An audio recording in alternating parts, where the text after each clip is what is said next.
अस्सलामुअलैकुम वरहमतुल्लाहि वबरकातुहू औज़ु बिल्लाहि मिनश शैतानिर रजीम बिस्मिल्लाहिर रहमानिर रहीम रब्बि इश्रह ली सदरी व यस्सिर ली अमरी वहलुल उक़दतम मिन लिसानी यफ़क़हू क़ौली। चूँकि आप सबको मालूम है कि हम how to talk to the kids so kids can listen इस बुक को पढ़ रहे हैं और एक्सप्लेन कर रहे हैं कि इस बुक के अंदर जो ऑथर्स हैं उन्होंने किस तरीके से एक्सप्लेन किया है कि बच्चों को हम कैसे डील कर सकते हैं, उनसे कैसे बात कर सकते हैं। तो उसका जो नेक्स्ट टॉपिक है वो है तनाज़ात को सुलझाने के तरीके या घर के मुहाज़ पर लड़ाई से बचाव।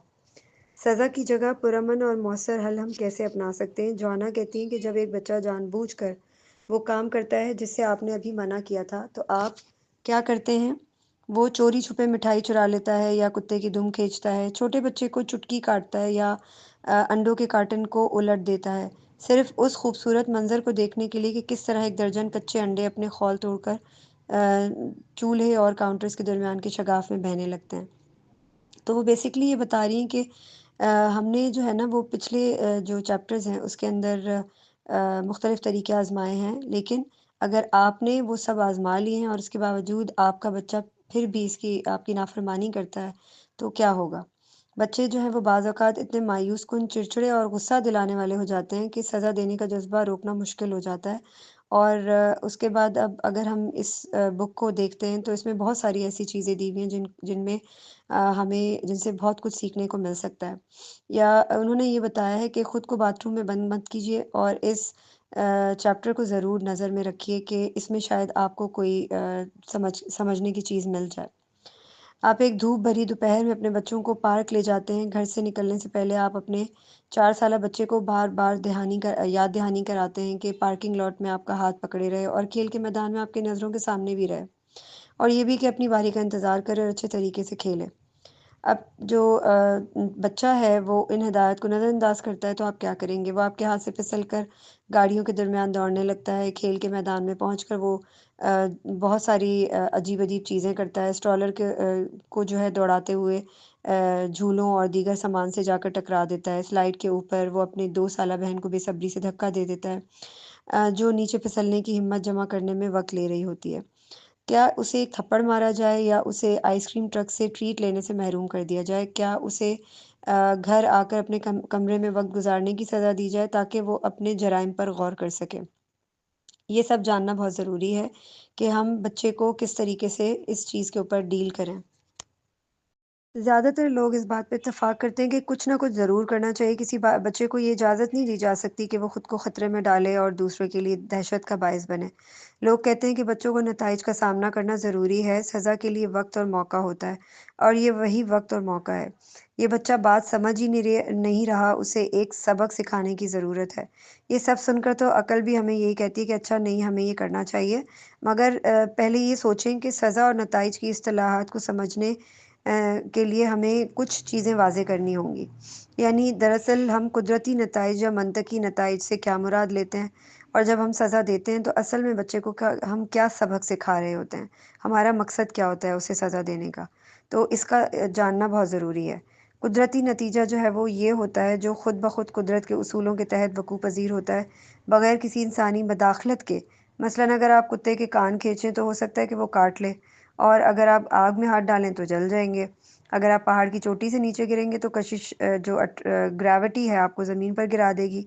अब आते हैं मंतकी नताइज की तरफ, यानी हमारे जो लॉजिकल जो कंक्लूज़न है उसको वो क्या कहती है। यानी अगर आप बार-बार मेरी वर्कशॉप में देर से आएँ, बावजूद इसके कि मैं आपको ख़बरदार कर चुकी हूँ कि देर बर्दाश्त नहीं की जाएगी, तो मेरे नज़दीक मंतकी ये होगा कि मैं आपको क्लास में दाख़िल ना होने दूँ। या शायद ये ज़्यादा मंतकी होगा कि मैं आपको क्लास के इख्तिताम पर उतनी ही देर तक रोके रखूँ जितनी देर से आप आए हैं। तो फिर मेरे मंतकी उसूल का तकाज़ा हो सकता है कि आप जो है वो स्नैक्स से महरूम रहें। हो सकता है आप महसूस कर रहे होंगे कि ये सब लॉजिक के नाम पर एक तरह की आज़ाद तख्लीक है, जिसमें मकसद ये होता है कि किसी तरह गलती करने वाले को सज़ा दी जाए। तो हम उम्मीद करते हैं कि तकलीफ़ उन्हें आइंदा बेहतर अमल पर आमादा करेगी। लेट्स थिंक अबाउट इट कि बच्चे की नज़र में नतीजा और सज़ा 2 अलग-अलग नाम हैं, लेकिन हकीकत में एक ही चीज़। चाहे हम इसे मॉडर्न अंदाज़ में कुदरती नतीजा कहें या लॉजिकल कहीं या मतलब समझें पुराने अंदाज़ में इसको सीधी-सादी सज़ा भी कह सकते हैं। बच्चा वही दर्द या बेचैनी महसूस कर रहा होता है। हमारी नीयत यही होती है कि किसी न किसी तरह उसे बुरा महसूस कराएँ ताकि वो अपनी नामुनासिब हरकत को दोहरा ना सके और उसे याद रहे कि ये काम उसने दोबारा नहीं करना। तो अगर हम इस बारे में सोचें तो बच्चे के रवैये को बदलने के लिए किसी बालिग अफ़राद की तरफ से दी जाने वाली कोई नाखुशगवार तजुर्बा भी हो सकता है, अगर हम इसकी तारीफ़ करें तो। तो वो कहती हैं कि कुछ लड़के वाक़ई ज़िद्दी होते हैं, मैं खुद बहुत शरारती बच्चा था। ये उन बच्चों के जवाबात हैं जो उन्होंने वर्कशॉप में मौजूद लोगों से पूछे। तो उन्होंने बताया कि जब माँ मना करती थी तो मैं नहीं सुनता था और उन्हें मुझे मारना पड़ता था ताकि मैं तवज्जो दूँ। इसी तरह एक और बच्चे ने जवाब दिया कि हम बालिगों को एक और पेरेंट ने जवाब दिया, हम बालिगों को महज़ अच्छा बनने के लिए अपनी अथॉरिटी नहीं खोनी चाहिए। मैं जिस्मानी ज़्यादती की हिमायत नहीं करती, लेकिन कभी-कभी सज़ा ही वो ज़बान होती है जो बच्चा समझता है। तो बेसिकली इस तरह के कमेंट्स जो हैं वो लोगों ने दिए। मैं रोज़मर्रा के लिए सज़ा की हामी नहीं हूँ, लेकिन बच्चों को हदूद का पता होना चाहिए। एक उस्ताद के तौर पर मैं हमेशा नहीं जान सकती कि बच्चा गलत रवैया क्यों इख्तियार कर रहा है। तो ये सब चीज़ें जो है ना ये सुनने के बाद हमें ये सोचना पड़ेगा कि हम बच्चों के साथ कैसे डील कर सकते हैं। तो फिर इसका हल क्या होना चाहिए? बच्चों को कुदरती नताइज का सामना करने दें जहाँ मुमकिन हो और जहाँ ये महफूज़ हो। मसलन अगर बच्चा अपना लंच बॉक्स घर भूल जाए, तो दोपहर को भूख का सामना करेगा। ये कुदरती नतीजा है जो सीखने का मौका फ़राहम करता है, बगैर किसी सख्त सलूक के। मोहब्बत और एहतराम के साथ हदूद मुकर्रर करें। मसलन पार्किंग लॉट में मेरा हाथ पकड़ना ज़रूरी नहीं है। अगर बच्चा जो है वो हाथ नहीं पकड़ेगा तो हम वापस कार में बैठ जाएँगे। हम ये उससे बात कर सकते हैं इस तरीके से। तो मसले को हल करने में बच्चे को शामिल करें, यानी जब तुम झूले पर दूसरों को धक्का देते हो तो उन्हें चोट लग सकती है। हमें ऐसा तरीका सोचना होगा कि सब बच्चे महफूज रहें। तुम्हारे जहन में कोई ख्याल है तो बताओ। बार बार उसकी रहनुमाई करें सब्र के साथ। तालीम एक मुसलसल अमल है, एक दिन या एक वाक़ये का मामला नहीं है। ये ग्रेजुअल प्रोसेस है और हमें इसको कंटिन्यू रखना पड़ेगा बच्चों के साथ साथ, पेशेंस के साथ। तो बच्चों को सिखाना आसान नहीं है, लेकिन सज़ा से बचते हुए पुरअमन तरीकों को अपनाना तवील मुद्दत में बहुत ज़्यादा फ़ायदेमंद होता है। यही वो बुनियाद है जिस पर हम एक मस्बत, खुद-एतमाद और दूसरों का ख़्याल रखने वाली नस्ल तैयार कर सकते हैं। बेसिकली जो है ना ये इन चीज़ों को हमें ज़हन में रखना पड़ेगा कि बच्चों की तरबियत में सज़ा का इस्तेमाल एक फ़ौरी हल तो फ़राहम कर सकता है, लेकिन ये एक देरपा और सेहतमंद तरबियती अमल की राह में सबसे बड़ी रुकावट बन सकता है। और सज़ा वक़्ती तौर पर बच्चे के गलत रवैये को रोक देती है, लेकिन उसके साथ-साथ बच्चे के दिल में खौफ़, शर्मिंदगी, नाराज़गी या इंतकाम के जज़्बात भी पैदा करती है।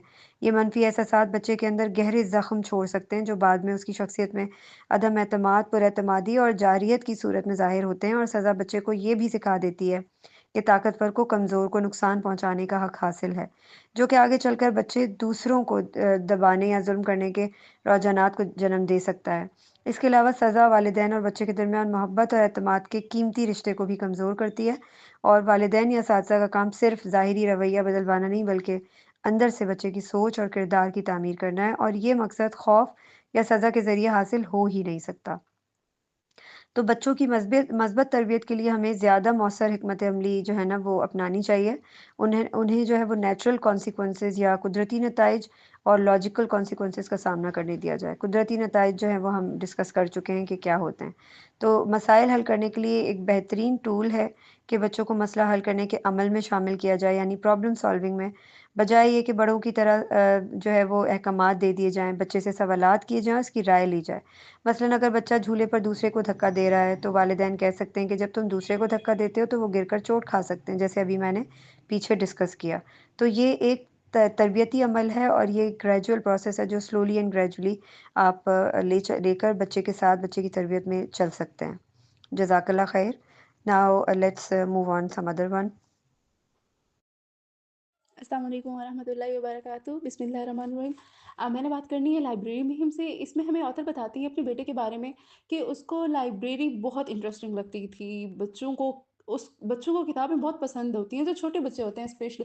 किताबों के साथ खेलना, उसको फेंकना, सफ़े फाड़ना, ये सारी चीज़ों को बहुत अपील करती हैं। तो इसी तरह ऑथर भी हमें बताती हैं कि उनके बेटे को लाइब्रेरी बहुत अच्छी लगती थी। छोटा-सा बच्चा था, 2 साल का था। अब 2 साल के बच्चे को पढ़ना तो नहीं आता, तो वो जब किताबें फेंकता था और उसमें उससे जो शोर पैदा होता था वो उसको बहुत मज़े का लगता था। अब ज़ाहिर-सी बात है, जो छोटा बच्चा होता है उसको उसको आप मना तो नहीं कर सकते, आप उसको एक दफ़ा मना करते हो, वो रुक जाता है, लेकिन वो उसको वही चीज़ बार-बार अपील करती है। तो उन ऑथर ने कहा कि मैंने लाइब्रेरी जाना बंद कर दिया ताकि और मैं ये चाहती थी अब जब मैं लाइब्रेरी जाऊँ मेरे बच्चे को शौक हो कि वो किताबें पढ़े, किताबों के साथ खेले नहीं। इसी तरह आगे एक और वाक़या वो हमें बताती हैं कि जब उनकी बेटी की सेकंड बर्थडे थी तो उनके पेरेंट्स ने उनको ब्लॉक्स दिए, वुडन ब्लॉक्स जो काफ़ी बड़े होते हैं जिससे आप कैसल्स भी बना सकते हैं, ब्रिजेस, रोड वगैरह बना सकते हैं।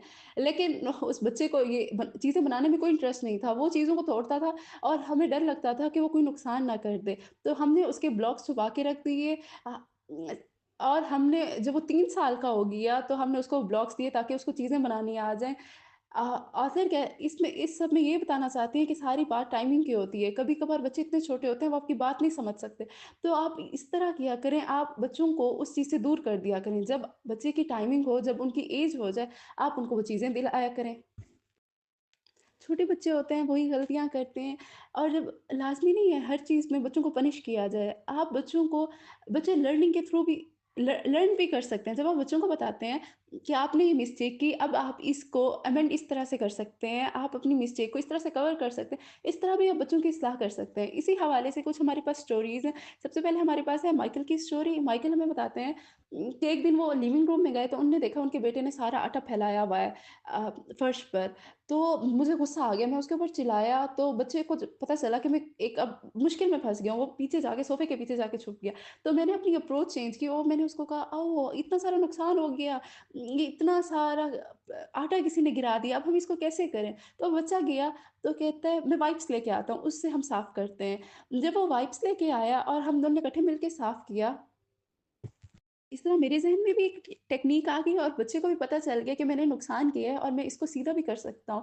इसी तरह वो कहते हैं एक दफ़ा और मैं किताबें पढ़ रहा था तो मेरा बेटा मेरे पास आया और आके मुझे बोलता है कि बुक फट गई है मुझसे। मैंने उसको टेप दी और उस बच्चे ने टेप से बुक को जोड़ दिया। अगर वही पहले होता मैं उसको डाँटता रहता तो वो उस बुक को फाड़ता और छुपा देता। वो मुझे भी ना मिलती और वो बुक गुम होके रह जाती। इसी तरह एक और हमारे पास मारिया की स्टोरी है। मारिया उसमें बताती हैं अपने अपने बेटे मारिया ये कहती है कि उनके घर के बाहर एक बाड़ था, जिसकी वज़ह से उनका बेटा अक्सर उसके ऊपर चढ़ जाता था और घर के उस बाड़ के बाहर एक रशी एरिया था, जिसकी वज़ह से मुझे बहुत डर लगता था। अक्सर मैं उसको डराती थी कि तुम गिर जाओगे, तुम्हें चोट लग जाएगी, लेकिन वो मेरी बात नहीं सुनता था, बच्चा था, ज़ाहिर-सी बात है, बाज़ नहीं आता। तो एक दिन मैंने उसको देखा, वो बाड़ पे चढ़ रहा है। मैं दूर से चिल्लाई, मैंने उसको बोला, "वो देख, एक बच्चा चढ़ रहा है, मुझे उसको देख के बहुत डर लग रहा है।" और वो आके मेरे पास आया भागता हुआ और उसने मुझे हग किया, उसने मुझे सॉरी किया। तो एक दफ़ा हमने पहले भी बात की थी इस चीज़ के बारे में, लाज़मी नहीं है कि जब बच्चों को आप समझाएँ, बहुत सारी चीज़ें होती हैं, हर प्रॉब्लम का सॉल्यूशन एक तरह से नहीं होता। आप एज़ अ पेरेंट बच्चों के साथ अपनी फीलिंग्स को शेयर करें, इस तरह भी बच्चे बेहतर तरीके से आपकी बात समझ सकते हैं और उनको अपनी फीलिंग्स भी वो बेहतर तरीके से आपको एक्सप्रेस कर सकते हैं। इसी तरह एक और हमारे पास जॉना की स्टोरी है। जॉना बताती हैं कि एक दफ़ा एक वो पूल पार्टी में गईं और उनका बेटा भी साथ था। वहाँ पर जब मैं गई वहाँ पे बारिश होने लगी। फर्श गीला हो गया हल्का-हल्का और जिसकी वज़ह से फिसलन होने लगी और बच्चे उस फिसलन का फ़ायदा उठा के वहाँ पे स्लाइडिंग करने लग गए। अब ज़ाहिर-सी बात है बड़े भी डिस्टर्ब हो रहे थे और बच्चे भी बाकी लोग भी डिस्टर्ब हो रहे थे। लेकिन बच्चों को तो मज़ा आ रहा था क्योंकि उनको स्लाइड्स मिली हुई थी, उनको खेलने की एक नई एक्टिविटी मिली हुई थी। तो उन्होंने कहा मैंने उन बच्चों को एक दफ़ा मना किया कि आप नहीं करो। कुछ बच्चों ने तो मेरी बात सुन ली, लेकिन कुछ और बच्चे थे जो मेरी बात नहीं समझ रहे थे। तो मैं उनका हाथ पकड़ के उनको दूसरी जगह पे लेके गई, ताकि बच्चों का खेल भी पूरा हो जाए और वो जो डिस्टर्बेंस क्रिएट कर रहे हैं, वो भी ना हो। अब बच्चे आपकी बात नहीं सुन रहे, कभी-कभार बच्चे सुन लेते हैं, कभी-कभार आप एक्शन के थ्रू भी बच्चों को बच्चों के साथ अपनी बात मनवा सकते हैं। इस तरह एक हमारे पास एक और स्टोरी है, जोआना ने शेयर की है हमारे साथ। वो कहती हैं मेरे बेटे के साथ ज़ैक को नहलाना मेरे लिए एक किसी जंग से कम नहीं होता था। मुझे इतना मुश्किल लगता था क्योंकि वो इतना इरिटेट करता था, तंग करता था। कभी-कभार तो ऐसे होता था 3-4 दिनों से लेके 1 हफ्ता हो जाता था, मैं उसको नहलाती नहीं थी। उसकी आँखों में पानी चला जाता था और वो मुझे बहुत तंग करता था, नहलाने नहीं देता था। तो उन्होंने कहा एक दिन मैंने उसको बिठाया, अपने साथ बिठाया, कॉपी पेंसिल उठाई और मैंने उसको बताया कि हमारे पास एक प्रॉब्लम है, आपको नहाना पसंद नहीं है, आपका बस चले तो आप बिल्कुल भी नहीं नहाओ और आप ऐसे ही स्कूल भी चले जाओ, दोस्तों के साथ भी खेलो, लेकिन दूसरे लोगों को इससे मसला होता है और मुझे भी बच्चों को आपसे स्मेल आती है और मुझे अच्छा नहीं लगता कि मेरा बेटा अच्छा ना लगे दूसरों को। तो आपके नहलाने के लिए हमें सॉल्यूशन चाहिए, आप बताएँ अब हम क्या करें? तो बच्चे ने छोटा-सा बच्चा था 5 साल का था, उसने डिफरेंट सॉल्यूशन दिए, उसने कहा फिश बन जाता हूँ क्योंकि फिश पानी में रहती है और उसको पसंद नहीं होता और वो नहा लेती है, उसको मसला नहीं होता, पानी से कोई भी इश्यू नहीं होता या फिर मैं कैट बन जाता हूँ, कैट से कैट को नहाना पसंद नहीं होता और उसको कोई फ़ोर्स भी नहीं करता नहाने के लिए। तो उनकी मदर ने भी एक सॉल्यूशन पेश किया, उनकी मदर ने कहा कि आप ऐसे करें जब बारिश आए आप बारिश में जाके नहा लिया करें क्योंकि तब पानी नहीं जाता आपकी आँखों में और आपको कोई मसला नहीं होता। लेकिन ये है कि बारिश बहुत अरसे बाद आती है, तो आप इतना अरसा नहाए बगैर कैसे रहोगे? तो इसी तरह उनके पास डिफरेंट उन्होंने बात की इसी प्रॉब्लम के 2-3 सॉल्यूशन निकाले। लास्ट में उनके पास उनके ज़हन में क्लिक हुआ जब उनका बेटा पूल जाता है, तब तो उसको नहाने से कोई मसला नहीं होता। तो उन्होंने कहा मैंने अपने बेटे के लिए गॉगल्स लिए और अब वो जब भी नहाने जाता है, वो गॉगल्स पहनता है, इससे उसकी आँखों को भी मसला नहीं होता ना पानी से उसके चेहरा ब्लर होता है, ना साबुन उसकी आँखों में जाता है। बच्चे के सामने प्रॉब्लम रखी, उसके सामने सारे सॉल्यूशन पेश किए, जिसकी वजह से बच्चे को पता चला कि डिफरेंट सॉल्यूशन है, इसमें से बेस्ट बेस्ट ये है। मदर को भी सॉल्यूशन मिल गया कि बच्चे को अब किस तरह से नहलाना है और बच्चे को भी पता चल गया अब मैंने किस तरह से नहाना है क्योंकि मैं नहाए बगैर इतने अरसा नहीं रह सकता।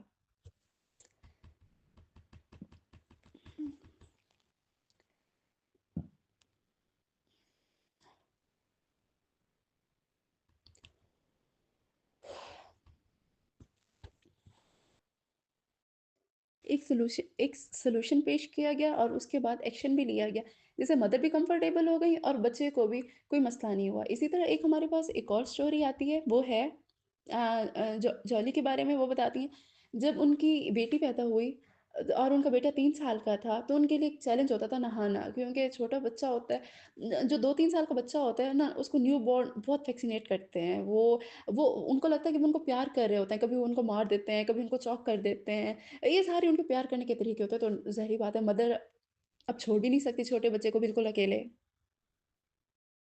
मदर के लिए भी मसला हो जाता है। तो एक दिन उन्होंने कहा मेरी बेटी सो रही थी, मैंने नहाने जाना था। लेकिन मैंने देखा कि मेरा बेटा टॉयज़ लेके ठहरा है, उन्होंने कहा आप मेरे साथ खेलें। फिर मैंने उसको बोला कि मैंने नहाना है, मैं खुद को बहुत डर्टी फ़ील कर रही हूँ। आप कोई और काम कर लो। आप हमें एक सॉल्यूशन दो, अब हम क्या करें? तो उन्होंने कहा ठीक है आप नहाने जाएँ, मैं टेप ले आता हूँ, मैं म्यूज़िक सुन लेता हूँ। तो उन्होंने कहा मैं जब बच्चे को अपनी फीलिंग्स बताई, उसे सॉल्यूशन भी पेश कर दिया और मेरा काम भी आसानी के साथ हो गया। इसी तरह हमारे पास एक और स्टोरी भी है, जोआना की स्टोरी है, वो हमें बताती हैं कि एक दिन उनका बेटा खेल रहा था, बाहर बारिश हो रही थी और हम लोग घर घर में थे और उनका बेटा खेल रहा था। वो साइकिल चला रहा था और उनका छोटा 6 साल का एक और बेटा वो खेल रहा था। वो क्रॉल करने की कोशिश कर रहा था। बारिश हो रही थी, ज़ाहिर-सी बात है मुझे बाहर भी भेजने को दिल नहीं कर रहा था और ये छोटा बच्चा और वो मुझे डर भी लग रहा था क्योंकि वो मुसलसल सैम के इर्द-गिर्द साइकिल से सैम 6 माह का था और उसके इर्द-गिर्द साइकिल चलाई जा रहा था वही। और उसको देख के मुझे बहुत डर लग रहा था। तो उन्होंने कहा मैंने उसको जैसे डाँटा भी सही, मना भी किया लेकिन वो मेरी बात नहीं सुन रहा था क्योंकि बच्चे होते हैं, बच्चों को लगता है नहीं भई हम ऐसा नहीं कर सकते, हम साइकिल चला रहे हैं, हम किसी को नुकसान भी नहीं पहुँचाएँगे। तो ऑथर ने अपनी टेक्नीक चेंज की उन्होंने अपने बच्चे को बोला अ, डैन को बोला डैनी को बोला कि मुझे पता है आपको साइकिल चलाने में बहुत मज़ा आ रहा है और सैम को भी आपको देखने में बहुत मज़ा आ रहा है, लेकिन मुझे डर लग रहा है कि आप इसकी उँगलियों को तंग कर दोगे। तो वो बच्चा कहता है ओह! आई हैव एन आइडिया मैं उधर जाके साइकिल चलाता हूँ। मैंने उसको अपनी फीलिंग्स बताई, उसने मेरी बात सुन ली, काम भी हो गया। बच्चा भी साइकिल ही चलाता रहा, वो उसको बाहर जाने का भी नहीं दिल किया, लेकिन उसने अपना वही वाला काम थोड़ा-सा दूर जाके किया, जिसकी वज़ह से मेरा भी खौफ खत्म हो गया। इसी तरह एक और हमारे पास जॉन अपनी स्टोरी शेयर करती हैं अपने बेटे डैनी के बारे में। वो बताती हैं जब वो 2 साल और 3 माह का था तो ना उनका first formal problem solving session उन्होंने स्टार्ट किया। उन्होंने कहा मैंने अपने बेटे को टॉयलेट ट्रेनिंग कराई और मैं बहुत प्राउड थी कि मैंने इस उम्र में अपने बच्चे को टॉयलेट ट्रेनिंग करा ली है। लेकिन ये मेरी खुशी कुछ ज़्यादा अरसा नहीं चली। उसने ना कुछ अरसा तो उसने वो टॉयलेट गया, लेकिन कुछ अरसे के बाद उसने कारपेट गंदा करना स्टार्ट कर दिया। और उसके बाद वो कारपेट को कारपेट क्लीनर से साफ कर लेता। अ, इ और फिर बोलती है इसकी वज़ह से मुझे बहुत मसला हुआ, मेरी वो जो ट्रेनिंग थी वो सारी बेमकसद गई और वो बच्चा भी मेरी बात नहीं सुन रहा था। मैं उसको जब भी उसको रिमाइंड कराती थी, वो खेलने में इतना बिज़ी होता था कि उसको वॉशरूम जाने का दिल नहीं करता था। तो मैंने कॉपी पेंसिल उठाई और हमने अपना प्रॉब्लम लिखा कि डैनी को खेलने के दौरान वॉशरूम जाना बिल्कुल भी पसंद नहीं है। और इसका अब क्या सॉल्यूशन हो सकते हैं? तो उन्होंने कहा वो डिफरेंट सॉल्यूशंस दिए। पहला सॉल्यूशन मदर ने ये दिया कि मैं जब भी डैनी को वॉशरूम की ज़रूरत होगी, वो उसकी मदर उसको फ्रेंडली रिमाइंड रिमाइंड कराएगी, उसको डाँटेगी नहीं कि आपने वॉशरूम जाना है, आप वॉशरूम जाएँ। सेकंड फिर बच्चे ने पेश किया, बच्चे ने कहा कि या फिर मैं पी कर दूँगा कारपेट पर, आप मैं और फिर उसके बाद मैं उसको कारपेट क्लीनर से साफ़ भी कर लूँगा। थर्ड फिर मदर ने एक और दिया, या फिर मैं डैनी को पैम्पर्स ला के दूँगी अगर वो वॉशरूम नहीं जाता। तो या फिर डैनी बोलता है उनके रूम में एक पॉट रखा था। तो वो कहती हैं वो बच्चा बोलता है, डैनी बोलता है, या फिर डैनी पॉट में पी कर देगा। तो ये सारे सॉल्यूशंस इस तरह लिखे गए और फिर मदर बोलती हैं कि हमने सारे सॉल्यूशंस को देखा, हमें सिर्फ़ ये पॉट वाला डैनी को भी सही लगा और मुझे भी सही लगा। तो हमने हमारी कमिटमेंट हो गई कि नेक्स्ट टाइम हम जब भी डैनी को वॉशरूम की ज़रूरत होगी, वो पॉट में करेगा। तो उन्होंने कहा नेक्स्ट टाइम मैंने उसको देखा कि बच्चे को वॉशरूम की ज़रूरत हो रही है, उन्होंने उन्होंने उसको उसके कान में जाके बोला कि P P in the pot. जब बच्चे ने ये सुना, ऑथर बताते हैं कि उसके बाद उसने भी मेरे कान में कुछ कहा, मुझे याद नहीं है कि उसने क्या कहा, लेकिन उसके बाद वो वॉशरूम भागकर चला गया। और नेक्स्ट टाइम मैं कभी मॉल में जाती, कहीं पे भी जाती और मुझे लगता मेरे बेटे को वॉशरूम की ज़रूरत है, मैं उसके कान में बोलती और वो उसी वक़्त वॉशरूम जाने की ख़्वाहिश ज़ाहिर करता। इसी तरह बच्चों के साथ उन्होंने डिस्कस किया, प्रॉब्लम को लिखा, उसके डिफरेंट सॉल्यूशंस पेश किए और जो मदर और बच्चे दोनों को फ़ीज़िबल लगा, उन्होंने उस सॉल्यूशन को अप्लाई किया। बच्चों के साथ डिफरेंट प्रॉब्लम्स होती हैं और उन प्रॉब्लम्स को टैकल करना एज़ अ मदर या एज़ अ एल्डर, आपके पास डिफरेंट टेक्निक्स होनी चाहिए, डिफरेंट सॉल्यूशंस होने चाहिए। आपको बच्चों की साइकी भी समझनी चाहिए, आपको उनके बारे में उनकी फीलिंग्स को भी समझना चाहिए। तो ये सारे इस बुक में हमें थोड़े से मेथड बताए गए, बहुत सारे मेथड्स बताए गए जिसमें से कुछ मेथड्स मैंने आपको बताए। नेक्स्ट पार्ट है मिस नवीन का, वो अपना पार्ट अब प्रेज़ेंट करेंगी। जज़ाकिल्लाह खैर। अस्सलाम वालेकुम। Assalamu alaikum. Thank you, Harish, for referring me. So we are discussing problem-solving approach here. Here is a mother's story, Sarah's story. Sarah says that उसके बच्चे शाम को 5 बजे रोज़ खेलते थे और काइंड ऑफ जैसे हमारे बच्चे पकड़न पकड़ाई नहीं खेलते घर में और चीज़ें इधर-उधर फेंकते हैं और एक दूसरे के पीछे भागते रहते हैं। उस तरह से उसके बच्चे ना रोज़ 5 बजे गेम खेलने शुरू कर देते थे। लेकिन उसका कंसर्न ये था कि एक छोटी बेटी थी उसकी सबसे छोटी जिसका नाम था मिया, वो ऑलमोस्ट 5 इयर्स की थी और इस सारी गेम में ना यूजुअली वो हर्ट हो जाती थी और जो गेम था ना वो एट द एंड रोने-धोने पे और मेस के ऊपर ख़त्म होता था। तो उसका कंसर्न था कि बच्चे खेलना भी चाहते हैं, उन्हें खेलना भी दिया जाए, लेकिन किस कुछ इस तरह से हो कि मिया हर्ट भी ना हो। तो उनकी मदर ने कहा कि क्यों ना हम लोग इसके बारे में कुछ सोचें कि आप लोग खेलते भी रहें और हम कुछ प्लान करते हैं कि जिसकी वजह से मियाँ हर्ट भी ना हो। मैं चाहती हूँ कि कोई हर्ट भी ना हो और बच्चे एन्जॉय भी करें। तो बच्चों ने मिलके सोचा कि ठीक है चलें हम इसका कोई हल निकालते हैं। तो मियाँ ने कहा कि जब मैं सब बच्चों से कहती हूँ ना कि आप लोग स्टॉप कर दो गेम, स्टॉप कर दो मैं हर्ट हो रही हूँ, तो ये लोग नहीं करते। तो बच्चों ने कहा कि नहीं भई stop saying stop is part of our game actually, तो हम नहीं होंगे। तो मियाँ ने कहा कि ठीक है, जब मैं हर्ट होंगी तो मैं कहूँगी पॉज़ द गेम और सब वहीं पे फ्रीज़ हो जाएँगे, सब वहीं पे रुक जाएँगे। ठीक है? और जब मियाँ ईज़ी फ़ील करेगी तो वो दोबारा से बोल देगी स्टॉप, तो फिर दोबारा से स गेम को स्टार्ट कर देंगे। तो सबको ये आइडिया पसंद आया और मदर ने कहा कि इससे चीज़ें सेटल भी हो गईं। बच्चों को ये भी समझ आया कि हम मिल-जुल के कैसे खेल सकते हैं और अगर इसमें इश्यू आए तो हम इसको कैसे रिज़ॉल्व कर सकते हैं। तो अब उसको कोई प्रॉब्लम नहीं था, बच्चे खेलते भी थे और जब मियाँ कहती थी पॉज़ द गेम तो हर बच्चा अपनी जगह पे फ्रीज़ हो जाता था। बल्कि उसने कहा कि इससे बच्चों की गेम में एक नया ट्विस्ट भी आ गया, जिसको वो एन्जॉय भी करने लग गए। तो इम्पोर्टेंट ये है कि आप बच्चों के साथ इश्यूज़ चीख-चिल्ला के और चुप करा के और दबा के और ये कि बस अब सारे चुप करके बैठ जाओ, एक बच्चा रो रहा है तो कोई भी नहीं खेलेगा। इसकी बजाय इश्यू को रिज़ॉल्व करने के लिए बच्चों से डिस्कस करें और उसका कोई हल निकालें। और एक इम्पॉर्टेंट पॉइंट इसमें जो बताया गया है, show respect for the conflict, don't minimise the problem. यानी आपने प्रॉब्लम को सप्रेस नहीं करना, खत्म करने का ये तरीका नहीं होता कि अब ये नहीं होगा। नो, लेट्स से कि दो बच्चे हैं, उनका डिस्प्यूट ये है कि रिमोट मुझे चाहिए। एक बच्चा एक चैनल देखना चाहता है, दूसरा बच्चा दूसरा चैनल देखना चाहता है। एक बच्चा बड़ा है, उसका कोई साइंस टाइप का शो आ रहा है, वो कहता है कि मैं वो देख रहा हूँ और वो हफ्ते में एक ही दफ़ा शो आता है, मुझे मेरा शो देखना है। जो छोटा बच्चा है, उसका तो शो हर वक़्त ही लगा रहता है और वो फ़िज़ूल सा शो है, उसमें वो चीज़ें तोड़ते-फोड़ते रहते हैं, इसमें कोई इम्पोर्टेंट चीज़ भी नहीं है। अब हमें लग रहा होता है ये क्या बच्चे रिमोट पे लड़ते रहते हैं, फ़िज़ूल टाइम वेस्ट करते रहते हैं और हर वक़्त इनका यही मसला रहता है कि मैंने ये देखना है, मैंने ये देखना है। ऐसा नहीं होता। जैसे हमारी लाइफ़ में हमें कह लें कि हमारे इन-लॉज़ के साथ मसले चल रहे होते हैं, आपस में रिश्तेदारों में हमारे इश्यूज़ चल रहे होते हैं, हमारे प्रोफ़ेशनल प्रेमिसेस पे हमारे आपस में एक-दूसरे के साथ कोलीग्स के साथ कोई इश्यूज़ चल रहे होते हैं।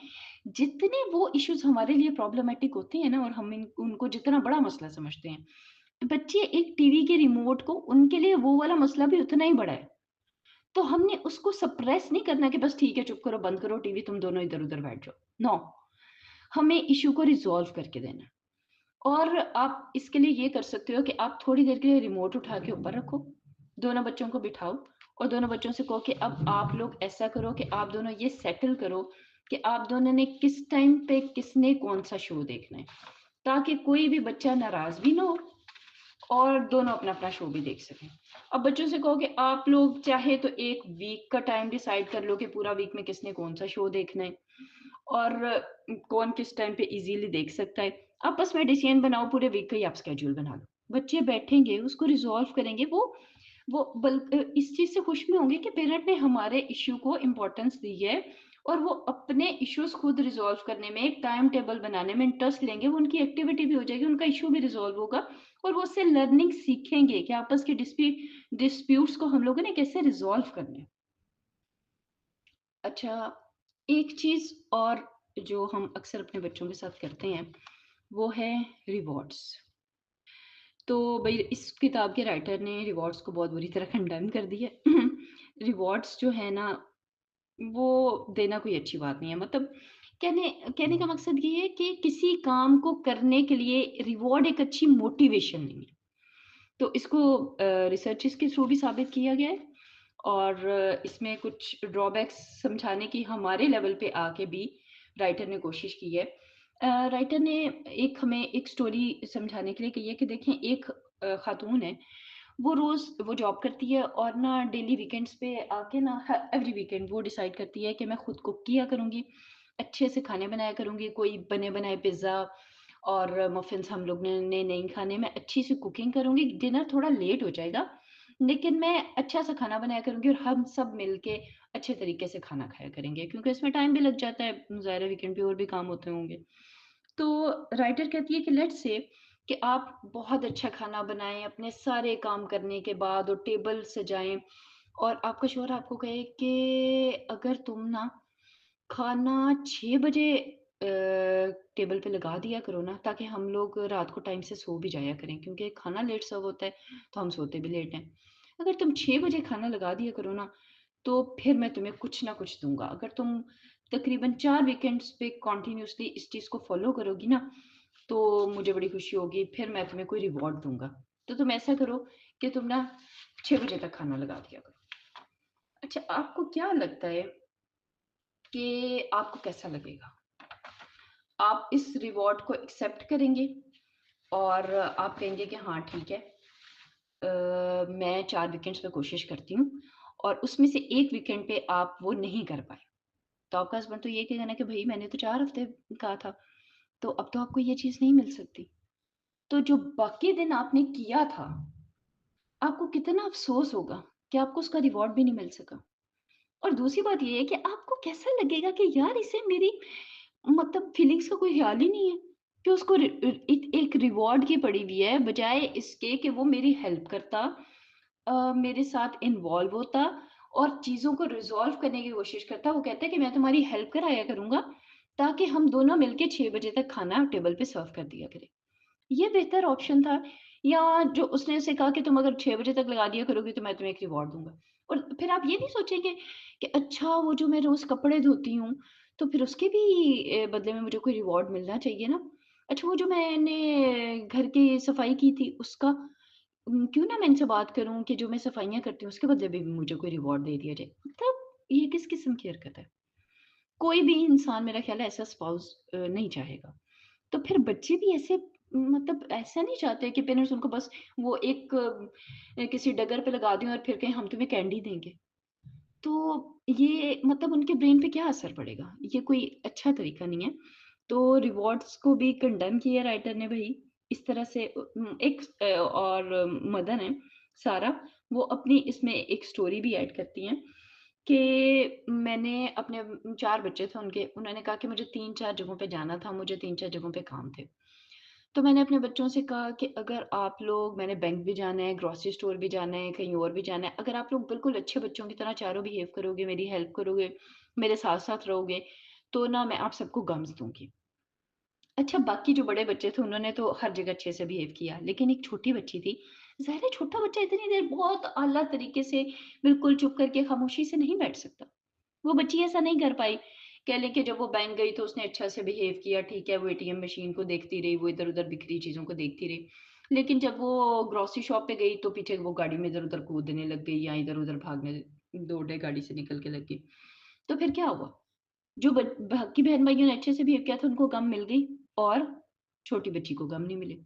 अब वो उस बच्ची को जो गम नहीं मिली, उसने उसके पीछे इतना रोया और इतना ज़्यादा तंग किया कि जो उसका वापसी का सफ़र था ना, वो सारा तबाह और बर्बाद होके रह गया। अब आप ये देखें, इसकी बजाय अगर वो मदर अपने बच्चों से बात करती कि हम मामा के लिए ना ये बड़ा मुश्किल है ये सारे काम करना, तो क्यों ना आप लोग ना मामा का साथ दो। आप लोग कुछ आपस में गेम्स खेल लेना, कुछ पोएम्स पढ़ लेना, कुछ सिंगिंग कर लेना, कुछ आपस में एक-दूसरे को स्टोरीज़ सुना लेना या आप लोग कुछ डिसाइड कर लो कि आप लोग किस तरह से ये सारा सफ़र गुज़ारना चाहते हो। आप लोग मिल-जुल के इसका कोई सॉल्यूशन निकाल लो।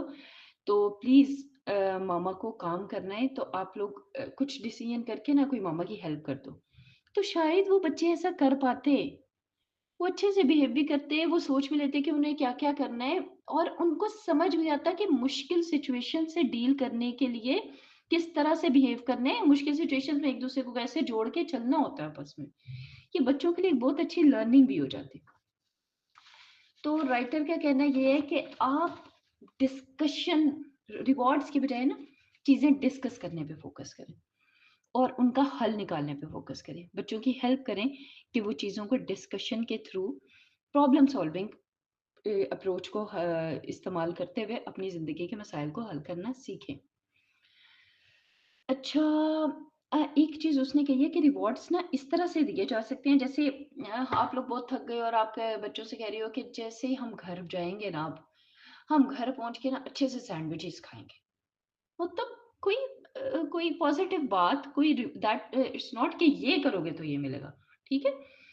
या आप ये कह सकती हो कि मैं सारे घर का काम जब हम सारी सफाई कंप्लीट कर लेंगे ना, तो फिर हम लोग सुकून से बैठ के कॉफ़ी पिएँगे या कुछ टीवी शो एन्जॉय करेंगे या कुछ खाएँगे, ठीक है? लाइक दिस कि मतलब पॉज़िटिव वे में रिवॉर्ड्स को यूज़ करें, ये नहीं कि ये करोगे तो ये मिलेगा। No, that is the right not right way. अच्छा टोनी एक साहब हैं, वो कहते हैं राइटर ने जब कहा कि हम लोग टाइम आउट्स जो है ना, इसको भी आउट कर रहे हैं गेम से। तो उसने कहा कि भई don't say it, time outs नहीं, ये एटलीस्ट हमें टाइम आउट्स तो करने देना। तो राइटर टाइम आउट्स के नुकसान भी बताती हैं और वो कहती हैं कि लेट्स से आपका एक छोटा बच्चा है और वो 4 साल का है और एक बच्चा 2 साल का है। आप 4 साल के बच्चे को बार-बार टाइम आउट दे रहे हो 2 साल के बच्चे की वजह से कि तुमने उसे मारा है, तुमने उसे तंग किया है, तुम उसे भी नहीं खिला रहे हो, तुम उसे टाइम नहीं दे रहे हो। आप उसे कहते हो तुम इस चेयर पे बैठ जाओ। अब 15 मिनट तुमने इस चेयर से नहीं हिलना। तो आप बच्चे को क्या मैसेज दे रहे हो? क्या वो बच्चा वहाँ पे बैठ के सोचेगा कि हाँ, मैं गलत कर रहा था, मैं अपने बहन-भाई को तंग कर रहा था, मुझे ऐसा नहीं करना चाहिए, मैं प्रॉब्लमैटिक हो रहा था, तो मैं आइंदा से बेहतर बिहेव करूँगा? Obviously not. वो ये सोच रहा होगा कि ये इसकी वजह से मुझे हमेशा डाँट पड़ती है, ये कभी मेरे साथ एडजस्ट नहीं होता। उतनी देर बैठ के ना वो जो 10 मिनट आप उसे टाइम आउट देंगे, वो बैठ के नेगेटिव थॉट्स ही उसके ज़हन में आएँगे, कोई अच्छी बात नहीं आएगी। तो बल्कि हम नेगेटिव थॉट्स को बच्चे के ज़हन में भरने के लिए उसे एक मौका फ़राहम कर रहे होते हैं, टाइम आउट देके कि तुम भई निकलो यहाँ से। वो कोई बैठ के जो जितनी देर टाइम आउट कर रहा होगा, उतनी देर वो कोई अच्छा काम, अच्छी बात नहीं सोच रहा होगा, किसी भी सिचुएशन के बारे में। तो राइटर का ये कहना है कि टाइम आउट बिल्कुल ही अच्छी चीज़ नहीं है। हाँ, आप बच्चे को ऐसे कह सकते हो कि जैसे आप उसे कह सकते हो कि अगर आप थक गए हो तो आप थोड़ी देर बैठ जाओ, ठीक है? मुझे लगता है कि आपको ना थोड़ा-सा रेस्ट करने की ज़रूरत है। या लेट्स से राइटर एक और बंदे की स्टोरी बताती हैं कि उनके घर के करीब एक खातून रहती थी। उनके बच्चे जब खेल रहे होते थे ना, तो जो बड़ा वाला बच्चा था ना, वो थोड़ा एग्रेसिव हो जाता था, तो उसे कहती, कम ऑन, आप मेरे पास आ जाओ, आपको थोड़ा सा रेस्ट करने की ज़रूरत है। मुझे लगता है कि छोटे बहन भाइयों के साथ खेलना ना सम टाइम बड़ा फ्रस्ट्रेटिंग हो जाता है। कभी कभी ना हमें थोड़ी सी ना खुद को कंफर्ट जोन में लाने की ज़रूरत होती है। आप ऐसा करो ना, आप थोड़ी देर इधर आ जाओ, मेरे पास बैठ जाओ, और वो अपने बच्चे को हग कर लेती थी। ये that is actually time in, not out. यानी कि मदर बच्चे को थोड़ा सा टाइम दे रही है कि तुम थोड़ा सा सुकून कर लो, और बच्चा इजी फील करेगा। इसमें एक माइकल ने अपनी स्टोरी ऐड की है कि ये बात बिल्कुल ठीक है कि उसका एक 4 साल का बच्चा था और एक जेमी, और एक 2 साल की बच्ची थी कारा। तो जो जेमी था और कारा, उनकी लड़ाइयाँ 4 और 2 साल के बच्चों की होती रहती हैं, क्योंकि एग्ज़ैक्टली मेरे बच्चे इतने नहीं हैं, मुझे बड़ी अच्छी तरह आइडिया है। तो जेमी जो था ना, वो हर टाइम नाराज़ रहता था कि मैं ब्लॉक से खेलता हूँ, मैं अपनी बिल्डिंग बनाता हूँ, ये गिरा देता है, मैं कोई भी काम करता हूँ, ये मेरा काम खराब करते हैं। वो छोटे बहन भाई से ना हर वक़्त लड़ता रहता था।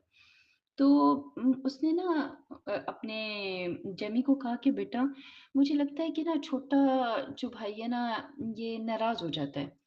तो आप ऐसा कोशिश किया करो कि जब ये सैड होता है ना, तो आप इसके लिए थोड़ी-सी कोशिश किया करो कि इसे ना खुश करें। तो क्यों ना हम लोग कुछ ऐसा तरीका ढूँढें कि जिससे ये हैप्पी हो जाए। तो अब उसने बताया कि इससे उसका बच्चे का एक तो नेगेटिव थॉट्स कम हो गए। जैसे वो सोचता था कि इसकी वज़ह से मुझे डाँट पड़ती है, यही हर वक़्त मेरे लिए इश्यूज़ क्रिएट करता है, ये मुझे खेलने नहीं देता और मुझे इसकी वज़ह से डाँट भी पड़ती है। इसके बजाय वो बच्चा ये सोचने लग जाता था कि जब 2 साल का बच्चा रोता था, तो उसे कहते थे कि छोटा बहन भाई रो रहा है, मुझे लगता है कि इसे आपकी कोई हेल्प की ज़रूरत है।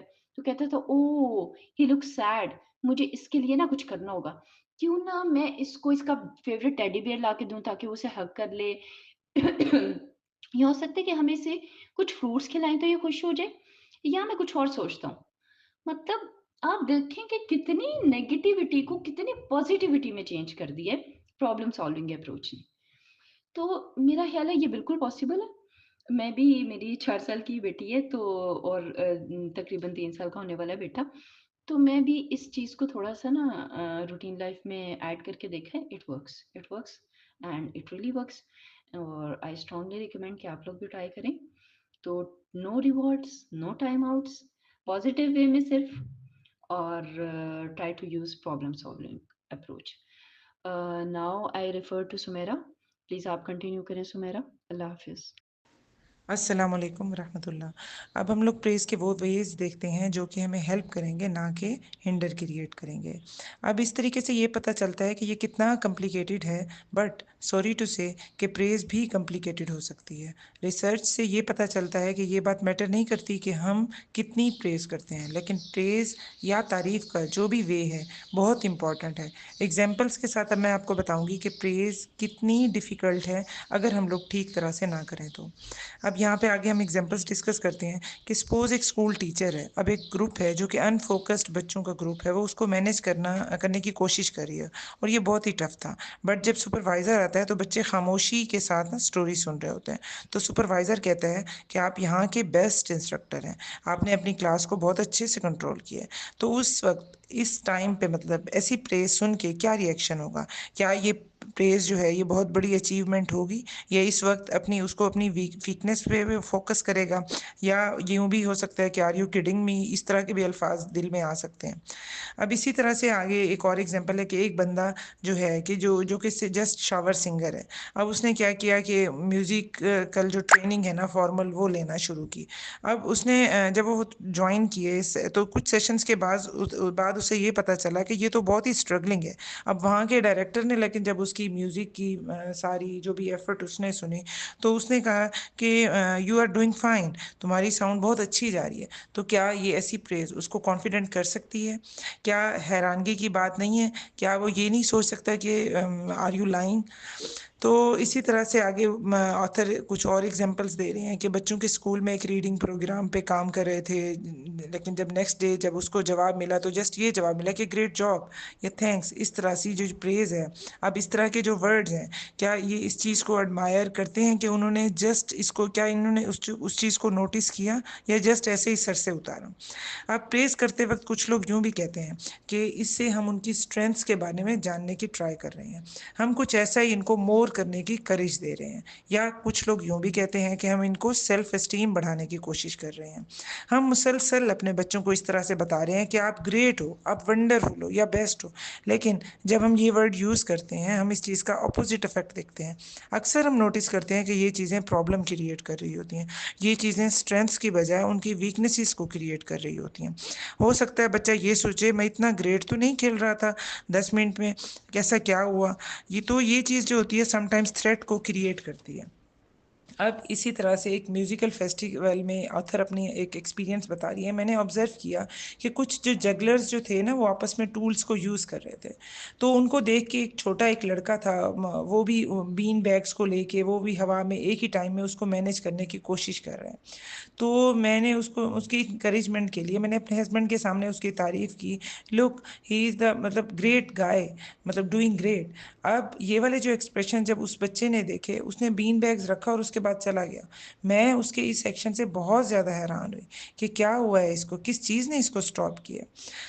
फिर इसको सर्च करने के बाद मुझे पता चला कि बच्चा उस वक्त कुछ डीप लर्निंग में बिजी था। अब जब उसको अचानक जज किया गया ना, तो वो बहुत परेशान हो गया कि उसका जो नेक्स्ट जो वो जो थ्रो करेगा, ये ना हो उसमें कुछ मतलब वो गड़बड़ हो जाए, तो ये जो जजमेंट हुई ना ये गलत हो जाए। तो इसी तरह से बेटर है कि इस चीज़ से क्विट किया जाए। अब यहाँ पे प्रेज का जो फर्स्ट रूल आ रहा है ना, वो ये है कि हमेशा ये जो अप्रिसिएशन है कि प्रेज किया जाए, जब बच्चा किसी भी एक्टिविटी में बिजी हो उसको डिस्टर्ब करने की ज़रूरत नहीं है। खाम खा उसको कमेंट ना दिया जाए, उसको स्पेस दें। अब ये सपोज इसी तरह से अगर मैं खाना बना रही हूँ, अब हस्बैंड मेरे मतलब सामने आ गया, अब वो बार बार इसी तरह की मतलब मुझे इसी तरह से जेस्चर्स दे रहे हैं कि गुड चॉइस, तुम ऑनियन को तो बहुत अच्छा काट रही हो, कुकिंग ऑयल तुम बहुत अच्छा यूज़ कर रही हो, कैरेट्स की कटिंग बहुत अच्छी है। तो मैं कब तक फिर मैं स्टॉप करूँगी? तो उस वक्त हो सकता है मैं यूँ कहूँ कि लीव मी अलोन।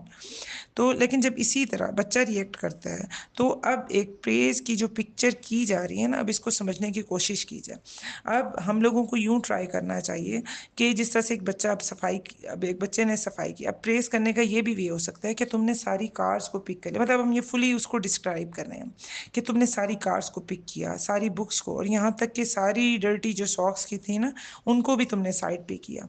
फ्लोर बिल्कुल साफ नजर आ रहा है, ये तो एक बहुत अच्छी जॉब है।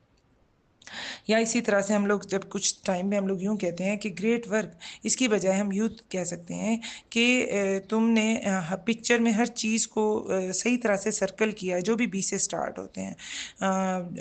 मतलब बहुत अच्छी तुमने जॉब की, डायरेक्शंस को फुली तुमने फॉलो किया, तुमने सर्कल में अपने स्पॉट को देख लिया जैसे ही तुमने सर्कल टाइम को सुना। या हम लोग जिस तरह से अक्सर हम लोग यूं कहते हैं कि नाइस ट्राई, बल्कि हम इसकी बजाय यूं कह सकते हैं कि बॉल जो है वो टाइल्स की 5th रो में पहुंच जाए, ये हर वक्त बास्केट की क्लोजर पहुंच गए हैं। ये तमाम सेंटेंसेस जो होते हैं ना, ये बच्चे को अप्रिशिएट मिल रहे हैं, लेकिन किसी भी जजमेंट के बगैर। तो फुली जब डिस्क्राइब कर रहे होते हैं ना, तो उस वक्त भी बच्चा उस फिर देखने लग जाता है कि हाँ जी अच्छा ये भी मैंने किया। इसी तरह से आगे सारा अपनी एक स्टोरी बता रही है कि प्री स्कूल की एक बच्ची थी, वो मुझे अपने ड्राइंग दिखाने आई, तो मैंने सिंपली उसको कहा कि नाइस ब्यूटीफुल, उसने वो वहीं पे रखी और चली गई। अब अगली दफ़ा वो आई तो मैंने उसको फुली डिस्क्राइब किया, क्योंकि मैंने रूल सुन लिए थे। मैंने टॉप पे ये भी लाइंस को मैं देख रही थी, और बॉटम में जो लाइंस हैं उसमें भी विंड वगैरह नज़र आ रही हैं, और कितनी रिजेंबल्स है ना उसकी उस पिक्चर के साथ। मैंने इस तरह से फुली डिस्क्राइब किया। अब वो अपनी पिक्चर को गौर से देख रही थी और कहा, आपने देखा ये टाइनी फिश भी है, वो जो टेबल है वो भी नज़र आ रही है ना। और उसने फिर जाके अलग से जाके उसने मोर फिशेस को भी ड्रॉ किया। तो मुझे फील हो रहा था कि इस तरह से क्लोजली देखने से उसको बहुत ज़्यादा एप्रिसिएशन फील हुई। या एक ये भी है कि हम प्रेज की बजाय ना क्वेश्चन करें अच्छा इसके बारे में मुझे बताओ, ये जो टेबल तुमने ड्रॉ की ये किससे बनी है, इस तरह का क्वेश्चन। ये टेबल पे कुछ रखा हुआ है या नहीं रखा हुआ, मतलब इस तरह से अगर हम लोग कुछ उससे इस तरह से क्वेश्चन करें। अब देखिए ये कैसे आइडियाज़ हैं, कैसे मतलब ये कैसे काम हुआ, इस तरह से हम उससे पूछ सकते हैं। या हम लोग यूं भी अप्रिसिएशन के लिए यूं भी यूज़ कर सकते हैं कि मैं हैरान हूँ ये तुमने कैसे बनाया। इसी तरह से अब आगे माइकल अपनी स्टोरी बता रहे हैं कि मैं एक क्लासरूम में थी जब वो मेरे पास अपनी एक मेरा मतलब एक क्लास का बच्चा अपने पिक्चर लेके आया। तो मैंने नाइस की बजाय मैंने उससे कहा कि इसको देख के मैं ये सोच रही हूँ कि तुम्हें डॉग्स कितने पसंद हैं।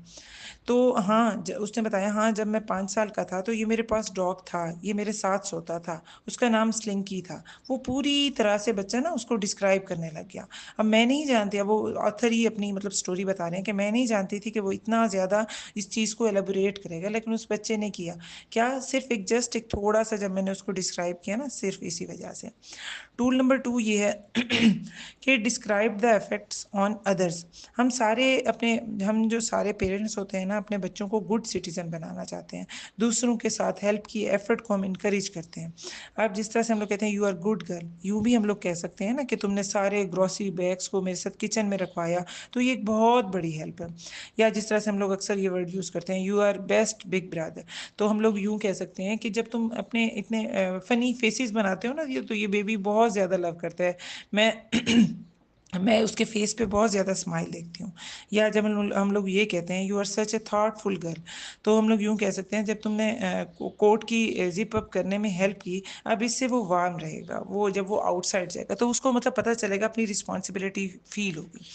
अब इसी तरह से माइकल अपनी स्टोरी बता रहा है कि मेरा 2 साल का बच्चा ब्लूबेरी मांग रहा था, मैंने इग्नोर किया बिकॉज मैं कुछ काम कर रही थी। फाइनली जब 4 साल जेमी ने उसको स्टूल को रेफ्रिजरेटर के पास लिया और ब्लूबेरी उसको दी, मैंने कहा वाओ जिमी, तुमने 2 लोगों को हैप्पी किया, मतलब 2 लोगों की तुमने हेल्प की, क्योंकि उसको ब्लूबेरी भी मिल गई और दूसरा मैंने अपना काम भी कंप्लीट कर लिया। तो इस तरह से डिस्क्राइब करने से उसको मतलब इंकरेजमेंट हुई कि हाँ जी मैंने कुछ किया।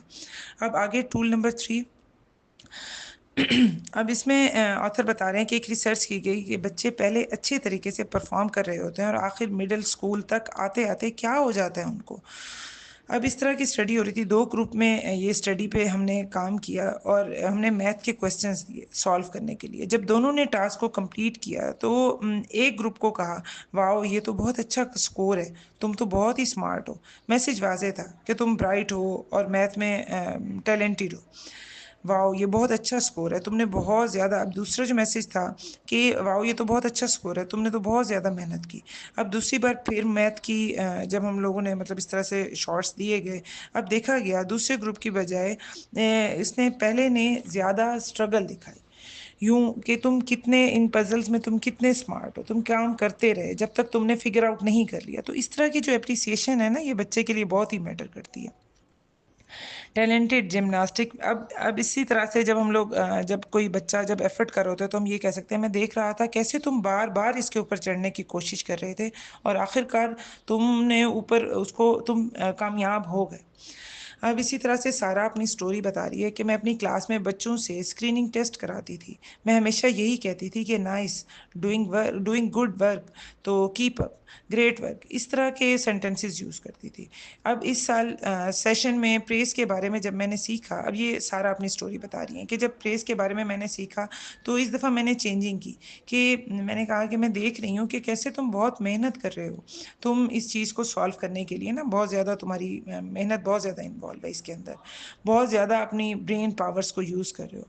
मैंने सोचा कि ये चीज़ थोड़ी बहुत हेल्प करेगी, बट मैं अमेज हो गई कि कैसे एक बच्चे ने उसको गिव अप नहीं किया, यहाँ तक कि उसके शॉर्ट ब्रेक के जो टाइम थे उस टाइम पे भी बच्चे अक्सर उस चीज़ को पहले कंप्लीट करते और फिर अपनी उस शॉर्ट ब्रेक को अवेल करते।